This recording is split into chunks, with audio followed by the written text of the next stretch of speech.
2016 ഇറങ്ങിയ 24 എന്ന സിനിമയാണ് സൂര്യയുടെ അവസാനത്തെ തിയേറ്ററിലെ ഹിറ്റ് ചിത്രം. അതിനുശേഷം ഒട്ടനവധി സിനിമകൾ തിയേറ്ററിൽ ഇറങ്ങി. സിംഗം 3 ഇറങ്ങി, എതിർക്കും തുനിന്തവൻ ഇറങ്ങി, കങ്കുവ ഇറങ്ങി, റെട്രോ ഇറങ്ങി. പക്ഷേ ഇതൊന്നും തിയേറ്ററിൽ വലിയ വിജയമായില്ല. വലിയ പ്രതീക്ഷയോടെയാണ് കാർത്തിക് സുബ്ബരാജ് സൂര്യ ചിത്രമായ റെട്രോ ആളുകൾ പ്രതീക്ഷിച്ചത്. പക്ഷേ തിയേറ്ററിൽ അത് വർക്കായില്ല. പിന്നീട് OTT-യിലൊക്കെ ഇറങ്ങിയതിനു ശേഷം ഭയങ്കരമായ ഒരു ട്രെൻഡും കൾട്ട് പടമായിട്ടുള്ള രീതിയിലും ഒക്കെ വാഴ്ത്തിയെങ്കിൽ പോലും we are talking about theatre business. Retro ഹിറ്റായി, പക്ഷേ സൂര്യ ആരാധകർ വിചാരിക്കുന്ന രീതിയിലുള്ള ഹിറ്റായെന്ന് ചോദിച്ചാൽ ഇല്ല. സൂര്യപൂട്ടറും ജയ് ഭീമും ആമസോൺ പ്രൈമിൽ റിലീസ് ആയതുകൊണ്ട് തന്നെ OTT സൂപ്പർ ഹിറ്റ്സ് ആയിട്ട് മാത്രമേ അതിനെ വിലയിരുത്താൻ കഴിയുകയുള്ളൂ. അതിനിടയിൽ സൂര്യയുടെ റിലീസായ ചില സിനിമകളും ഉണ്ട്. താനാസേറിന്റെ കൂട്ടവും NGKയും ഒന്നും മെൻഷൻ ചെയ്തില്ല എന്ന് മാത്രം. അങ്ങനെ സൂര്യ ആരാധകർ വലിയ പ്രതീക്ഷയോടെ കാത്തിരിക്കുന്ന RJ ബാലാജി സംവിധാനം ചെയ്യുന്ന കറുപ്പ് നാളെ തിയേറ്ററുകളിലേക്ക് എത്തുകയാണ്. സൂര്യ ആരാധകർ മാത്രമല്ല, ഒരുപക്ഷെ സൂര്യ എന്ന നടനെ സ്നേഹിക്കുന്ന, ഇഷ്ടപ്പെടുന്ന, തമിഴ്നാട് സിനിമ ഇൻഡസ്ട്രി വല്ലാതെ വളരണമെന്ന് ആഗ്രഹിക്കുന്ന ആരും കറുപ്പ് നാളെ വിജയിക്കണമെന്ന് ആഗ്രഹിക്കും. കാരണം തമിഴ്നാട് സിനിമ ഇൻഡസ്ട്രിയുടെ നിലവിലത്തെ അവസ്ഥ നിങ്ങളൊന്ന് ആലോചിച്ച് നോക്കണം. വിജയ് ഇനി സിനിമയിൽ അഭിനയിക്കില്ല.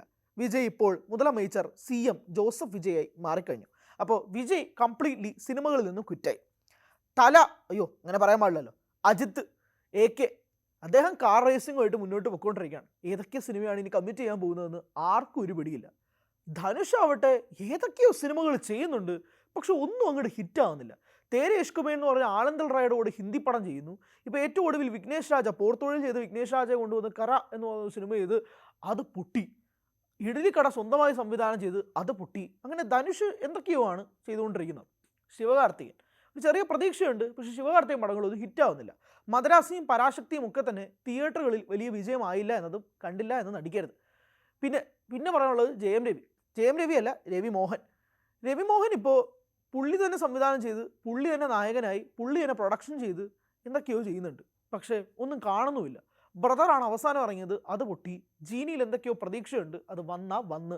സയർ എന്ന് പറഞ്ഞു ഇറക്കി, അതും പൊട്ടി. അങ്ങനെ പല അവസ്ഥയിലൂടെയാണ് രവി മോഹൻ പൊക്കോണ്ടിരിക്കുന്നത്. പിന്നെ ഉള്ളത് 2 പ്രധാനപ്പെട്ട ആളുകളാണ്.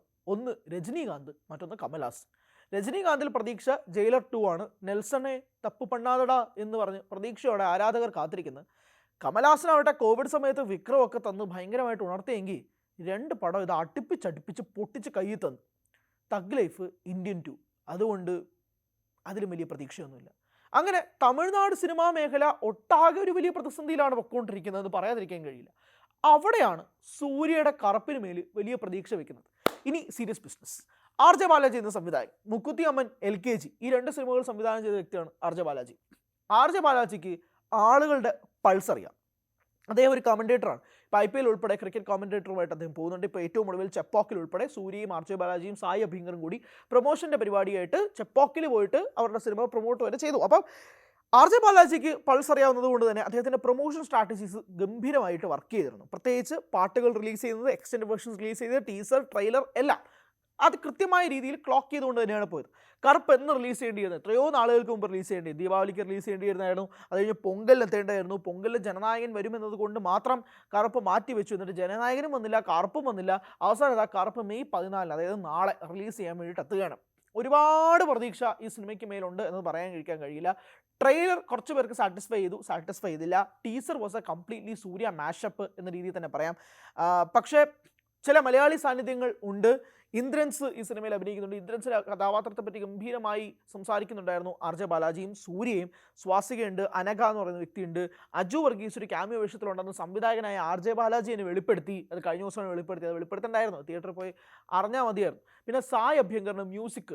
സായ് അഭ്യങ്കർ ഡ്യൂഡിൽ ഒരുപാട് കളിയാക്കലുകൾ കേട്ടെങ്കിൽ പോലും സായ് അഭ്യങ്കർ ഗംഭീരമായിട്ട് ഈ പടത്തിൽ വർക്ക് ചെയ്തിട്ടുള്ളതായിട്ട് എനിക്ക് തോന്നി. ഇപ്പോൾ റാത്രാസൻ ആയിക്കോട്ടെ, അല്ലെങ്കിൽ വേരപ്പ ആയിക്കോട്ടെ, ഈ പാട്ട് ഗോഡ് മോഡ് ആയിക്കോട്ടെ, ഈ പാട്ടൊക്കെ തന്നെ യൂട്യൂബിൽ തരംഗമാണ്, സോഷ്യൽ മീഡിയയിൽ ഹിറ്റാണ്. നാളെ BGMസും കൂടെ വർക്ക് ആയിട്ട് എങ്ങനെയാണ് തിയേറ്ററിൽ കാണാൻ പോകുന്നതെന്ന് മാത്രമുള്ള ആകാംക്ഷ എനിക്കുള്ളൂ. സായി അഭ്യങ്കറിൽ വിശ്വാസമുണ്ട്. അരുൺ വെഞ്ഞാറമ്മൂട് നമ്മുടെ പ്രൊഡക്ഷൻ ഡിസൈനർ, അദ്ദേഹത്തിൻ്റെ ഇൻ്റർവ്യൂ ഞാൻ ചെയ്തിരുന്നതാണ്. അദ്ദേഹം ഒരുപാട് പ്രതീക്ഷ കറുപ്പ് എന്ന സിനിമയുമായി ബന്ധപ്പെട്ട് നൽകുന്നുണ്ട്. അതിങ്ങനെ വർക്കാവും, അങ്ങനെ വർക്കാവും, അദ്ദേഹത്തിൻ്റെ കരിയറിൽ തന്നെ ഏറ്റവും വലിയതാണ്, കുറച്ച് സർപ്രൈസുകൾ സിനിമയിലുണ്ട്, സൂര്യയ്ക്ക് നീ ഗെറ്റപ്പ് ഉണ്ട് എന്നൊക്കെ പറഞ്ഞ് അദ്ദേഹത്തിൻ്റെ പ്രതീക്ഷകൾ പങ്കുവയ്ക്കുകയും ചെയ്തു. അഭിമുഖം കാണാത്തവർ നമ്മുടെ യൂട്യൂബ് ചാനലുണ്ട്, കാണാവുന്നതാണ്. അങ്ങനെ പല രീതിയിലും ഒരുപാട് പ്രതീക്ഷ നൽകുന്നതാണ്. കറുപ്പ്. വിക്രം ഓറാണ് ഇതിൻ്റെ ആക്ഷൻ അൻപറിവും ഉണ്ട്. ആ ഒരു ആക്ഷൻ സീക്വൻസുകളും ഗംഭീരമാകുമെന്ന് പ്രതീക്ഷിക്കുന്നു. സിനിമയുടെ ആദ്യ പകുതി ഇമോഷണൽ സ്റ്റഫാണ് ഈ സിനിമ മൊത്തം എന്ന് പറയുന്നുണ്ട്. സെക്കൻഡ് ഹാഫ് മാസ് മസാല എൻ്റർടൈനറാണ്. ഒരുപാട് മൊമെൻറ്റ്സ് ഉണ്ടെന്ന് സൂര്യയും കഴിഞ്ഞ ദിവസം പറഞ്ഞപ്പോഴേക്കും അങ്ങനൊരു മാസ് മസാല വെടിച്ചില്ല് ജഗജാലി പടം തിയേറ്ററിൽ പോയി കാണണമെന്ന് ആഗ്രഹിക്കുന്ന പ്രേക്ഷകർക്ക് നൽകുന്നൊരു ഫീസ്റ്റ് ആയിരിക്കും ആർ ജെ ബാലാജി പടം എന്നുള്ള വിശ്വാസമാണ് കറുപ്പിന് മേലുള്ളത്. ഞാൻ ഓവർ ഹൈപ്പ് ചെയ്യുന്നതല്ല. ഓവർ ഹൈപ്പ് ചെയ്യാൻ എനിക്ക് താല്പര്യമില്ല. കാരണം ഹൈപ്പ് വളരെ കുറച്ചുകൊണ്ട് തിയേറ്ററിൽ പോകാനാണ് ഞാൻ പ്രതീക്ഷിക്കുന്നത്. എന്നിട്ട് അവിടെ പോയി ഞെട്ടണമെന്നാണ് ഞാൻ ആഗ്രഹിക്കുന്നത്, if it works out well. പക്ഷേ കറുപ്പ് തമിഴ് സിനിമ ഇൻഡസ്ട്രിക്ക് വളരെ പ്രധാനപ്പെട്ട ഒരു സിനിമയാണെന്നാണ് ഞാൻ പറയാൻ ഉദ്ദേശിക്കുന്നത്. It's not a festival mood cinema. ഫെസ്റ്റിവലിൽ റിലീസ് ചെയ്യുന്ന സിനിമയല്ല. മെയ് 14 എന്ന് പറയുമ്പോൾ സമ്മർ വെക്കേഷൻ്റെ അവസാന ഫേസാണ്, IPLയുടെയും അവസാന ഫേസാണ്. ഞാൻ ആർ ജെ ബാലാജിയുടെ അതേ വാക്കുകളാണ് പറയുന്നത്. ആ സമയത്ത് ഈ സിനിമ തിയേറ്ററിലേക്ക് വരുമ്പോഴേക്കും ആളുകൾക്ക് ആ ഒരു ഫെസ്റ്റിവൽ മൂഡ് അവസാനത്തൊരു ലെഗിൽ വന്ന് അടിച്ച് കാണാൻ പറ്റുന്ന സിനിമയായിട്ട് കറുപ്പ് മാറും എന്നുള്ളതാണ് പ്രതീക്ഷ. അങ്ങനെ തന്നെ തിയേറ്ററിൽ ഡെലിവർ ചെയ്യുമെന്നാണ് വിശ്വസിക്കുകയും ചെയ്യുന്നത്. ട്രെയിലർ കാണുമ്പോഴേക്കും ആർ ജെ ബാലാജി ആണോ സൂര്യയുടെ വില്ലൻ എന്ന് ചോദിച്ചുകൊണ്ടുള്ള ഒരുപാട് കമൻസും കാര്യങ്ങളും കണ്ടു. എങ്ങനെയാണ് ആ സൂര്യയെ പോലും ലെജൻഡറി ആക്ടർക്ക് ആർ ജെ ബാലാജി വില്ലനാവുന്നതെന്നുള്ള ചോദ്യം ഉൾപ്പെടെ വന്നു. പക്ഷേ ആർ ജെ ബാലാജി അതിന് മറുപടി വന്നത്, ഞാനിപ്പോൾ ഒന്നും അതിന് മറുപടി പറയുന്നില്ല, നിങ്ങൾ സിനിമ തിയേറ്ററിൽ പോയി കാണും, ഒരുപാട് സർപ്രൈസുകൾ ഉണ്ടെന്നാണ് പറഞ്ഞത്. അപ്പോൾ അങ്ങനെ ഉണ്ടാകുമെന്ന് പ്രതീക്ഷിക്കുന്നു. തൃശ്യാണ് നായികയായി എത്തുന്നത്. ഒരുപക്ഷെ എനിക്ക് തോന്നുന്നു 23 വർഷങ്ങൾക്ക് ശേഷമാണ് സൂര്യയും തൃശ്യയും കൂടി ഒരു സിനിമയിൽ അഭിനയിക്കുന്നത്. 23, 21, 6 എന്ന് പറഞ്ഞൊരു സിനിമയാണ് അവസാനം സൂര്യയും തൃശ്യ ഒരുമിച്ച് അഭിനയിച്ചതെന്നാണ് എൻ്റെ ഒരു ഓർമ്മ. Correct me if I M wrong. അപ്പോൾ അതാണ് അവരുടെ പടം. അപ്പോൾ ആ ഒരു കോമ്പിനേഷൻ. പിന്നെ തൃശ്യയ്ക്ക് ഇതിന് വലിയ റോൾ ഉണ്ടാവുമെന്ന് ഞാൻ വിശ്വസിക്കില്ല. ട്രെയിലറിലൊക്കെ കാണുമ്പോഴേക്കും ഇതുപോലെ നായകൻ്റെ പുറകെ നടക്കുന്ന ഒരു നായികയായിട്ട് മാത്രമേ എനിക്ക് ട്രെയിലറിൽ ഫീൽ ചെയ്തുള്ളൂ. പക്ഷേ എന്തായിരിക്കും സിനിമയിൽ തൃശ്യയെ പോലൊരു ആക്ട്രസിനെ കൊണ്ടുവന്നിട്ട് വെറുതെ നായകൻ്റെ പുറകെ നിർത്തുന്ന ഒരു നായികയായിട്ട് കൊണ്ടുവന്ന അത് ആർ ജെ ബാലാജിക്ക് വേറൊരു വിമർശനമായിട്ട് വേറെ ആരും ഉന്നയിച്ചില്ലെങ്കിൽ ഞാൻ ഉന്നയിക്കും. അത് വേറൊരു കാര്യം. പക്ഷേ ഇതിൻ്റെ ബാക്കി എല്ലാ രീതിയിലും എങ്ങനെയായിരിക്കും ഈ സിനിമ വർക്കൗട്ട് ചെയ്യുക. പിന്നെ ഇതൊരു ഡിവോഷണൽ പടമാണല്ലോ. കറുപ്പ് സ്വാമിയെ കുറിച്ചാണ് ഈ സിനിമ സംസാരിക്കുന്നത്. അപ്പോൾ അത്രയും ഇമോഷണലായിട്ട് ഡീപ്പ് റൂട്ടഡായിട്ട് ഈ സിനിമ എന്തായിരിക്കും പ്ലേസ് ചെയ്യാൻ പോകുന്നത്. അത്രയും ഇമോഷണലായിട്ട് തമിഴ് ജനതയുടെ വിശ്വാസ്യത്തെയാണ് സംസാരിക്കുന്നത്. അപ്പോൾ ആ വിശ്വാസം സംസാരിക്കുമ്പോഴേക്കും അതിൽ ഒരു ഡെമി ഗോഡ് പോലെയൊക്കെ സൂര്യ വരികയാണെങ്കിൽ തിയേറ്റർ ബ്ലാസ്റ്റ് ആവാം. പക്ഷേ ഇതെല്ലാം കറക്റ്റ് രീതിയിൽ വരണം. ഇപ്പോൾ കങ്കോ പോലൊരു പടം വന്നപ്പോഴേക്കും എന്തൊക്കെ ഹൈപ്പായിരുന്നു. പക്ഷേ എന്താ സംഭവിച്ചത് നമ്മൾ കണ്ടതാണല്ലോ. കങ്കുവ നവംബർ റിലീസ് ചെയ്യേണ്ട ഒരു സിനിമയാണ്. ഡിസംബറിൽ ഒരു സക്സസ് പാർട്ടി നടത്താമെന്ന് പറഞ്ഞിട്ട് KE ജ്ഞാനവേൽ രാജ എന്ന നിർമ്മാതാവ് പോയതാണ്. ഡിസംബർ കഴിഞ്ഞിട്ട് കുറച്ചധികം മാസങ്ങളായി, ഒരുപക്ഷെ 2 വർഷമായെന്ന് വേണമെങ്കിൽ തന്നെ പറയാം. എന്നിട്ടും ആ സക്സസ് പാർട്ടി നടന്നില്ല. അത് പോട്ടെ. ഇതിനങ്ങനെയല്ല, ഒരു സക്സസ് പാർട്ടി ഉണ്ടാവുമെന്നാണ് വിശ്വസിക്കുന്നത്. ഡ്രീം വാരിയർ പിക്ചേഴ്സിൻ്റെ ബാനറിലാണ് സിനിമ നിർമ്മിക്കപ്പെടുന്നത്. SR പ്രഭു ആണ് ചിത്രത്തിൻ്റെ നിർമ്മാതാവ്. ഒരു ഡ്രീം വാരിയർ പിക്ചേഴ്സ് എന്ന് പറഞ്ഞു കഴിഞ്ഞാൽ അത്യാവശ്യം നല്ല പേര് കേട്ട, നമുക്ക് വിശ്വസിക്കാൻ കഴിയുന്ന ഒരു പ്രൊഡക്ഷൻ കമ്പനിയാണ്. ആ പ്രൊഡക്ഷൻ കമ്പനിയിൽ നിന്നും ഒരു തപ്പ് വരില്ല എന്ന് വിശ്വസിക്കാം. വരുമോ ഇല്ലയോ എന്നുള്ളത് കാത്തിരുന്ന് കാണാം. പക്ഷേ വലിയ ഹൈപ്പില്ല.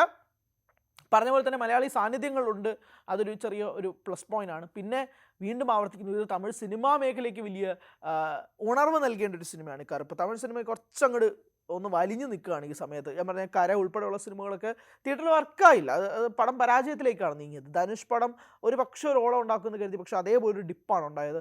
അങ്ങനെ ഒരു 1 മന്തിന് മേലെയായിട്ട് തമിഴ് സിനിമ കുറച്ച് ഡൗൺ ആണ്, ടു ബി ഓണസ്റ്റ്. യൂത്തൊക്കെ കഴിഞ്ഞിട്ട് പിന്നെ അങ്ങോട്ടൊരു തള്ളിക്കയറ്റം സിനിമകൾക്ക് വരുന്നില്ല. ആ ഒരു മേളം ഉണ്ടാക്കിയെടുക്കണമല്ലോ, ആ ഒരു ഓളം സിനിമയ്ക്ക് ഉണ്ടാക്കിയെടുക്കാൻ കഴിഞ്ഞാൽ ഇറ്റ് വുഡ് ബി പെർഫെക്റ്റ്. പ്രത്യേകിച്ച് സൂര്യ ആരാധകർക്ക് ബൗൺസ് ബാക്ക് ചെയ്യാൻ പറ്റുന്ന ഒരു സിനിമയും കൂടി ആയിരിക്കണം എന്നാണ് ഞാൻ വിശ്വസിക്കുന്നത്. കാരണം 2016 24 ഇറങ്ങുന്നത്.